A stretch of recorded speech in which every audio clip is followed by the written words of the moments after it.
Dneska Slovensko má tu reprezentanta, ktorý je tu ako doma v OSN a ktorý nechodil na žiadnu vysokú školu. Čiže myslím si, tí, ktorí proste si zakladajú na tom inžinier, profesor, doktor, MGR a takéto veci, nestačí mať len titul.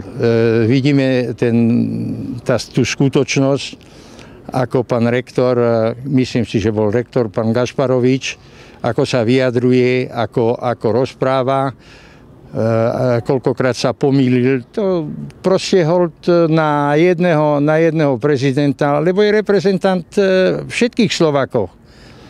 Aj tých, čo sú poslabší myšlienkovo, aj tých, čo sú chytrí.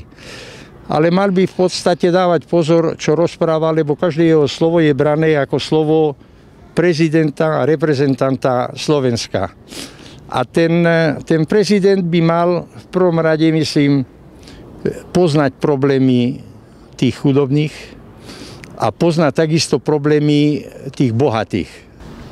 Nedá sa povedať jednostranne, že len to je spravodlivé, že len chudobných tlačí dopredu a tak ďalej.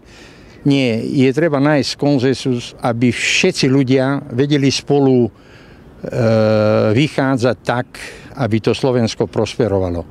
Však na Slovensku je dostatočný počet ľudí takých, ktorí proste by vedeli urobiť možno niekedy aj zázraky, takže je zapotreby im dať len príležitosti.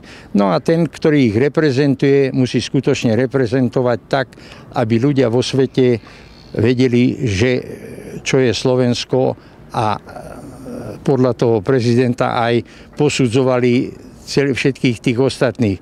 Bolo smutné, keď sme boli na výstave, rozprávalo sa o Košiciach ako takých, že sú druhé kultúrne mesto v Európskej únii a nikto o Košiciach nič nevedel.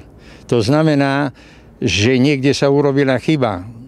Tí, ktorí mali Košice troška povzniesť s tým, že sú braní ako druhé kultúrne miesto vo svete, teda v Európe a vo svete, aby sa o nich rozprávalo, nikto neprišiel spraviť žiadnu, ale absolútne žiadnu reklamu na výstavu a mnohí ľudia o Košiciach vôbec nič nevedeli.